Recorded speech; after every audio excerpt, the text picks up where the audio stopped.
আমি সত্যি সত্যি এখনো বুঝতে অপারগ যে প্যানেল প্রকাশ হলে কারো সম্মানহানি হতে পারে। যদিও সে প্যানেলের মুখ এখনো পর্যন্ত কেউ দেখেনি, আজ পর্যন্ত আমি একজন ব্যক্তিকেও পাইনি যারা প্যানেল দেখেছে। যাকে সার্টিফিকেট দেয় রাজ্যের মুখ্যমন্ত্রী যে তুই বোম বাঁধিস, সার্টিফাইড ক্রিমিনাল, সে কলকাতা হাইকোর্টের বিচারপতি কার সম্পত্তি জিজ্ঞাসা করে সে ঠিক করে দেবে? মানে ক্রিমিনালরা আজকাল বিচারপতির বিচার করতে শুরু করেছে। থানা থেকে অপরাধী ছাড়িয়ে নিয়ে এসে বলেন আমি গুন্ডা কন্ট্রোল করি। শাহজাহানদের তো কন্ট্রোল করেন, শওকতদের কন্ট্রোল করেন, আরাবুলদের কন্ট্রোল করেন। তৃণমূল কংগ্রেসের ভিত্তি হচ্ছে জগ ছোড়া আরাবুল, বোম ছোড়া শওকত, সাম্রাজ্য চালানো শাহজাহান। এরা হচ্ছে তৃণমূল কংগ্রেসের সম্পদ। এদের বিরুদ্ধে ব্যবস্থা নেবে তৃণমূল কংগ্রেস, এদের বিরুদ্ধে ব্যবস্থা নেবে মমতা বন্দ্যোপাধ্যায়। এদের বলে তো বলিয়ান হয়ে মমতা বন্দ্যোপাধ্যায় সহ তার দল চলে।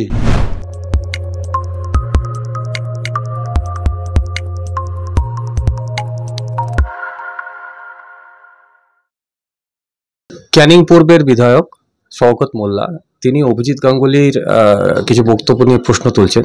তিনি বলছেন অভিজিৎ গঙ্গোপাধ্যায় অভিষেক বন্দ্যোপাধ্যায়ের সম্পত্তি খতিয়ান চাইছেন, শুভেন্দু অধিকারীর খতিয়ান চাওয়ার সাহস আছে?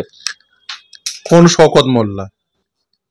যাকে মমতা বন্দ্যোপাধ্যায় বলেছিল তুই বাস স্ট্যান্ড নিয়ে কি করবি, তুই তো বোম বাঁধিস, মানে সেই সার্টিফাইড ক্রিমিনাল, মুখ্যমন্ত্রীর সার্টিফাইড ক্রিমিনালদের কথা বলছেন তো? সেই শওকত মোল্লার কথা বলছেন তো, যাকে পরবর্তীতে মমতা বন্দ্যোপাধ্যায় এই এমএলএ টিকিট দিয়েছিল, বিধানসভায় টিকিট দিয়েছে, পরবর্তীতে নির্বাচিত হয়েছে।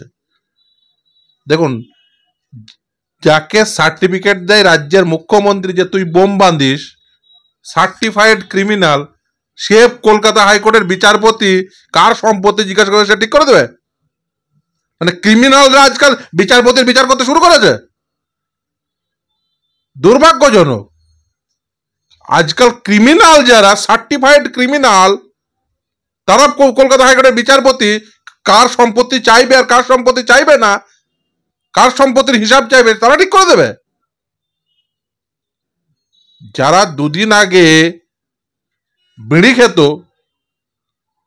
যাদের একমাত্র দক্ষতা হচ্ছে বোম বাঁধা, তারা ঠিক করে দেবে যে কলকাতা হাইকোর্টের কোন বিচারপতি কোন নেতার সম্পত্তির হিসাব চাইবে।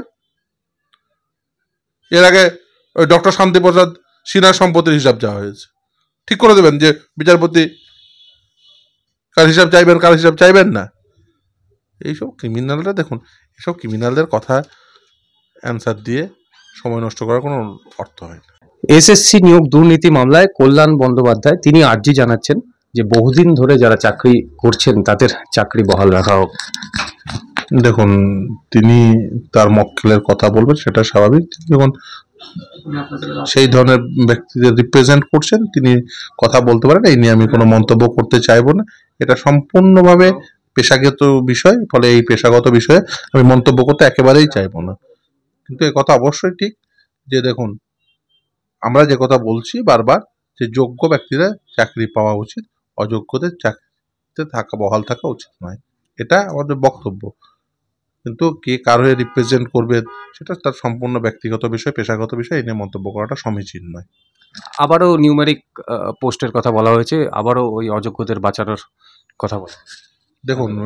দেখুন, রাজ্য সরকার সহ বিভিন্ন কর্নারের তো এই প্রচেষ্টা আছে যে অযোগ্য চাকরি প্রার্থীদের চাকরি বাঁচানোর, কিন্তু আলটিমেট এই বিচার ব্যবস্থাই ঠিক করবে যে তাদের চাকরি বাঁচবে কি বাঁচবে না। আমি আশা করি যে যোগ্য চাকরি প্রার্থীরা তাদের বিচার পাবেন। প্যানেল প্রকাশ করলে সম্মানহানি হবে কার?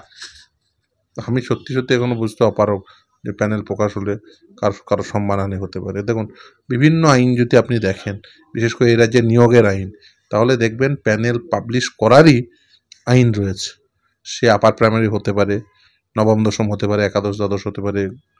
ফলে এই বিভিন্ন নিয়োগ প্রক্রিয়ায় আপনি দেখবেন যে প্যানেল পাবলিশ করারই আইন আছে। শুধুমাত্র প্রাইমারির ক্ষেত্রে প্যানেল পাবলিশ করার সরাসরি কোনো আইন না থাকলেও স্বচ্ছতার স্বার্থে আপনাকে প্যানেল পাবলিশ করতেই হবে, এটাই হওয়া উচিত, বিশেষ করে সেন্ট্রালি। এই যেমন ধরুন 2016 সালের নিয়োগের সাপেক্ষে West Bengal board of primary education তারা বলেছিল যে তারা বিভিন্ন ডিপিএসসিগুলোতে তারা নাকি প্যানেল পাবলিশ করেছিল। যদিও সে প্যানেলের মুখ এখনো পর্যন্ত কেউ দেখেনি।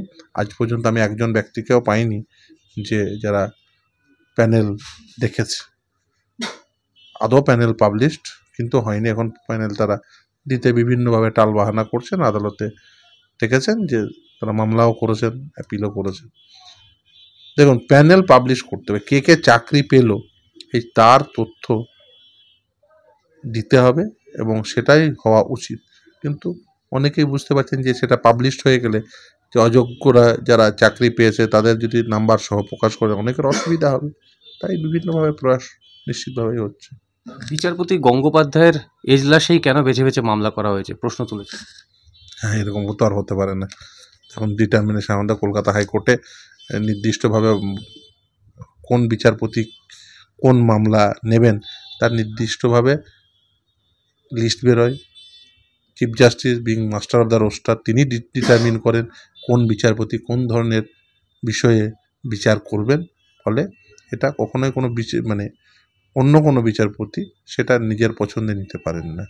মানুষকে তাহলে কি ইচ্ছাকৃত বিভ্রান্ত করে? কে কি বলছে আমি বলতে পারবো না, ঠিক আছে, কিন্তু আমাদের হাইকোর্টে নির্দিষ্টভাবে ডিটারমিনেশন আছে কোন বিচারপতি কোন ধরনের মামলা নেবেন।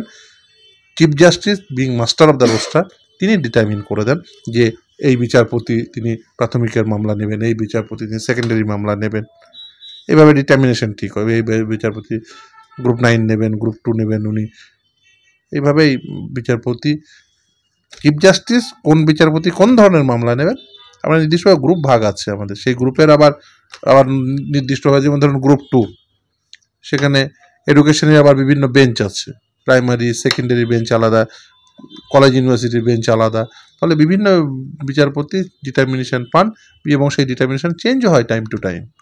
ফলে এই ধরনের কথা বলা আমি মনে করি খুব একটা যুক্তিসঙ্গত নয়। স্যার, সন্দেশখালীর ঘটনায় আসি। শেখ শাহজাহান তিনি মামলায় পার্টি হতে চেয়ে আবেদন জানিয়েছেন আইনজীবীর মাধ্যমে। সে তো দেখুন, যে কেউ পার্টি হতে চেয়ে আবেদন করতেই পারেন, কিন্তু শাহজাহান সব কিছু করতে পারছে, কিন্তু শাহজাহানের অস্তিত্ব পুলিশ খুঁজে পাচ্ছে না। শাহজাহান আপনাদেরকে ভিডিও বার্তা দিচ্ছে, অডিও বার্তা দিচ্ছে। শাহজাহান সে আদালতে আইনজীবী পাঠাতে পারছেন, কিন্তু শাহজাহানের অস্তিত্ব আর পুলিশ খুঁজে পাচ্ছে না। কখনো ওই টর্চ নিয়ে গাড়ির ডিকি খুলছে, লোকের পকেট খুঁজছে, শাহজাহানের অস্তিত্ব আর খুঁজে পাওয়া যাচ্ছে না। স্যার, বিচারপতি জয় সেনগুপ্ত তিনি আদালতে বিস্ময় প্রকাশ করেছেন যে 3000 জন অভিযুক্ত ক্যামেরায় দেখা যাচ্ছে, মাত্র 4 জন অ্যারেস্ট করা হয়েছে। একেবারেই দেখুন, আমি মনে করি এটা একটা পরিকল্পিত, এর আগেও বলেছি, একটা পরিকল্পিত ঘটনা, এবং এটা একটি পূর্ব পরিকল্পিত ঘটনা যেটা সেদিন ঘটানো হয়েছে। হঠাৎ করে আপনি চলে যাবেন, প্রায় 1500 বা 3000 লোক হঠাৎ করে জমায়েত হয়ে যাবে, এটা কখনো হতে পারে? এটা পূর্ব পরিকল্পনা ছাড়া সম্ভবই নয়। কিছুক্ষণের মধ্যে এত লোক সমাগম কিভাবে হলো? আপনি দেখবেন ওই লোক সমাগমে যারা নেতৃত্ব দিয়েছে তারা সবাই বেশিরভাগই ওই তৃণমূল কংগ্রেসের সব নেতা, কোনো পঞ্চায়েতের প্রধান, যুব নেতা, সব তৃণমূল কংগ্রেস এটা অর্গানাইজ করেছে। তো পরিষ্কার শাহজাহানের মঞ্চে যে থাকে সেই তাকেই ওই দেখা যায় ওই জমায়েতে, যারা ইডিকে মারে। তাদের খুঁজে পাওয়া যায় না, কারণ পুলিশ খুঁজতে চায় না। পুলিশ যদি চাইতো ওই শাহজাহানকে আর ওই যারা ওই জমায়েত করেছিল তাদের খুঁজতে 10 মিনিটের বেশি সময় লাগার কথা না, কারণ পুলিশ চায় না, তাই খুঁজে পাচ্ছে না। স্যার, এই মুহূর্তে কি ব্যবস্থা নেওয়া হতে পারে? মানে আদালত থেকে কি কোনো সময় প্রশাসনের জন্য বেঁধে দেওয়া হতে পারে, নাকি আবার সেই এজেন্সির ওপরেই শেষমেশ ভরসা রাখতে হবে?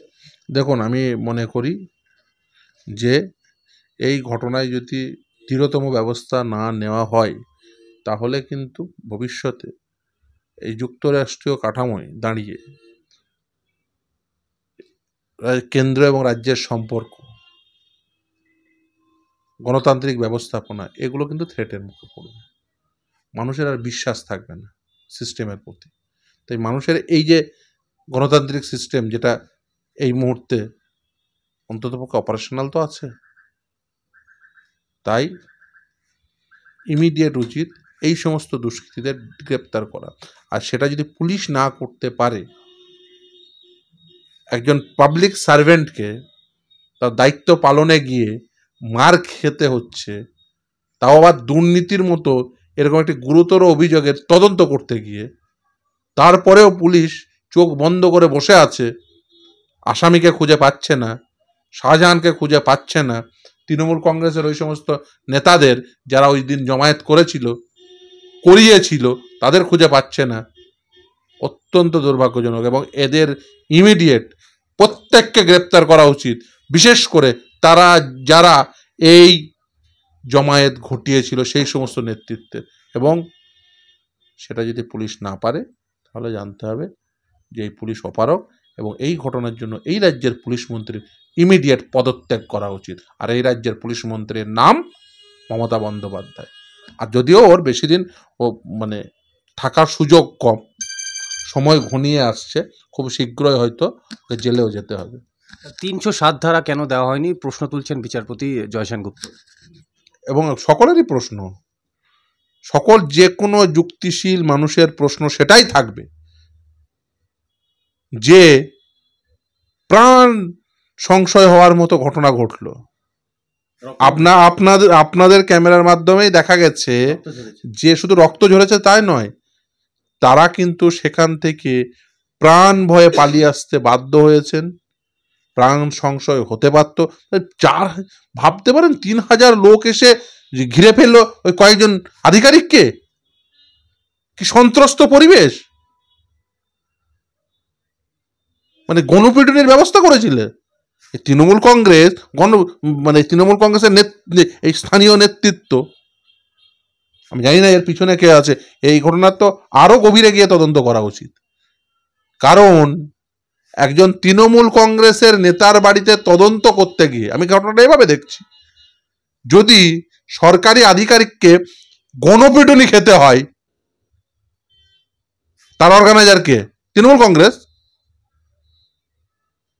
তাই এদের বিরুদ্ধে দৃঢ়তম ব্যবস্থা নেওয়া উচিত। সরকারি আধিকারিক তুমি তদন্ত করতে গিয়ে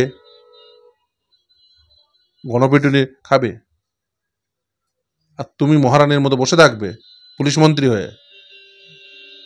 অ্যাকচুয়ালি তো গণতান্ত্রিক ব্যবস্থাপনা চালাচ্ছেন না, নিজেকে মহারানী ভাবে রাজতন্ত্র চালাচ্ছে। শীতকালে সুন্দরবন ভ্রমণের নির্ভরযোগ্য একমাত্র নাম সাগর সঙ্গম ট্রাভেলস। নিজস্ব লঞ্চে ভ্রমণ এবং অফুরন্ত খাওয়া দাওয়ার বিপুল আয়োজন। বুকিং করুন 9733066075। স্যার, আদালতের ভিতরে, এজলাসের ভিতরে শাহজাহানের আইনজীবী তিনি রাজ্যের অ্যাডভোকেট জেনারেলকে তিনি যুক্তি দিচ্ছেন, পরামর্শ দিচ্ছেন। দেখুন, আমি সেই বিষয়ে বিচারপতি এই নিয়ে মন্তব্য করেছেন। দেখুন, আমি প্রথমেই বলি, আমি এই নিয়ে যেহেতু বিচারাধীন বিষয় খুব বেশি মন্তব্য করতে চাইবো না, কিন্তু একটা কথা অবশ্যই বলবো, এই আনহোলি নেক্সাসটা তো পরিষ্কার হয়ে গেছে। শাহজাহানের পিছনে যে এই রাজ্যের পুলিশ আছে, সে তো আপনি যদি ধারা প্রয়োগ দেখেন, আপনি যদি এই এতদিনে পুলিশি কন্ডাক্ট দেখেন, উল্টে যারা মার খেলো তাদের বিরুদ্ধে ব্যবস্থা নেওয়ার সমস্ত রকম প্রয়াসটাকে পর্যালোচনা করেন, তাহলেই বুঝে যাবেন যে আনহোলি নেক্সাসটা কোথায় আছে।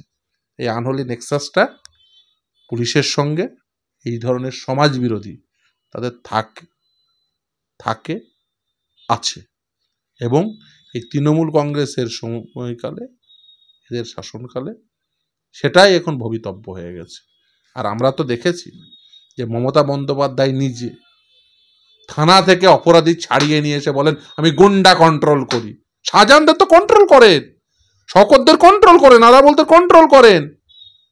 তৃণমূল কংগ্রেসের ভিত্তি হচ্ছে জগছোড়া আরাবুল, বোমছোড়া শওকত, সাম্রাজ্য চালানো শাহজাহান। এরা হচ্ছে তৃণমূল কংগ্রেসের সম্পদ। এদের বিরুদ্ধে ব্যবস্থা নেবে তৃণমূল কংগ্রেস, এদের বিরুদ্ধে ব্যবস্থা নেবে মমতা বন্দ্যোপাধ্যায়। এদের বলে তো বলিয়ান হয়ে মমতা বন্দ্যোপাধ্যায় সহ তার দল চলে। স্যার, ব্যবস্থা নেবে কারা? নেজার থানা উপর এখনো কিভাবে ভরসা রাখা হচ্ছে, আদালত প্রশ্ন তুলছে, বিষয় প্রকাশ। হ্যাঁ, অবশ্যই ভরসা রাখার তো এই মুহূর্তে কোনো কারণ আছে বলে আমি মনে করি না। আমি মনে করি যে ইমিডিয়েট যারা এই ধরনের ব্যবস্থা গ্রহণ করতে পারেনি, যারা এই ধরনের তাদের কর্তব্য পালনে অপারগ হয়েছে, তাদের বিরুদ্ধে ব্যবস্থা নেওয়া উচিত উল্টে। দার্জিলিংয়ে চা বাগান ঘেরা কমলালেবুর গ্রাম সৌরিনীতে এবং দাওয়াইপানিতে ঘরে বসেই কাঞ্চনজঙ্ঘার দৃশ্য উপভোগ করতে আড্ডাহাট হোমস্টে বুক করুন 9836499678 নম্বরে। শেখ শাহজাহানের থেকে একটু নুসরাত জাহানে আসি। আদালতের নির্দেশ যে তাকে নিম্ন আদালতে হাজিরা দিতেই হবে। সে অপরাধ, অবশ্যই অপরাধ করবেন না, হাজিরা দিতে হবে না তা তো হয় না।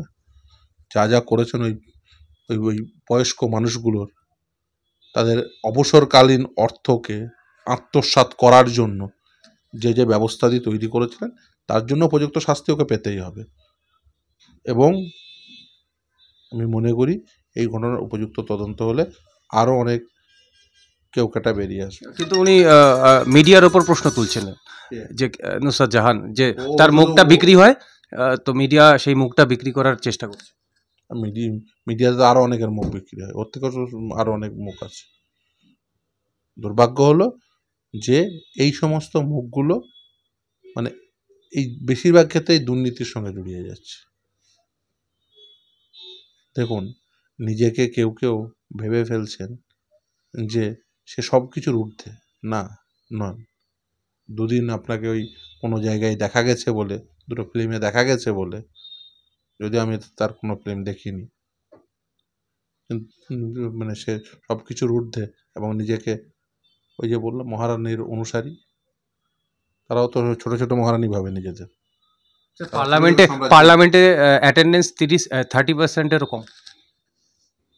ওই যে 30%-এর কম হয়েছে, তারপরে সেই 30%-এ কি পারফরমেন্স দিয়েছে সেটার একবার খোঁজ নিয়েন। পার্লামেন্টটা সেলফি তোলার জায়গা নয়, ভোটাররা বঞ্চিত হচ্ছে। সে তো অবশ্যই। দেখুন, এই এদের মতো লোকজনদের নির্বাচিত করে আসলে আইনসভাটা কিসের জন্য? আসলে আইনসভাটা আইন প্রণয়নের জন্য। কিন্তু দুর্ভাগ্য হলেও সত্য যে এমন এমন ব্যক্তিরা যারা নির্বাচিত হয়ে গেছেন, তাদের এই আইনসভা সম্পর্কে সম্যক ধারণা আছে কিনা এই নিয়েই জনগণের মনে অনেক প্রশ্ন আছে। আইনসভায় আইন প্রণয়নের কথা তো অনেক পরে দিলাম, অনেক পরে ভাবব। সামগ্রিকভাবে আইনসভার যে মান,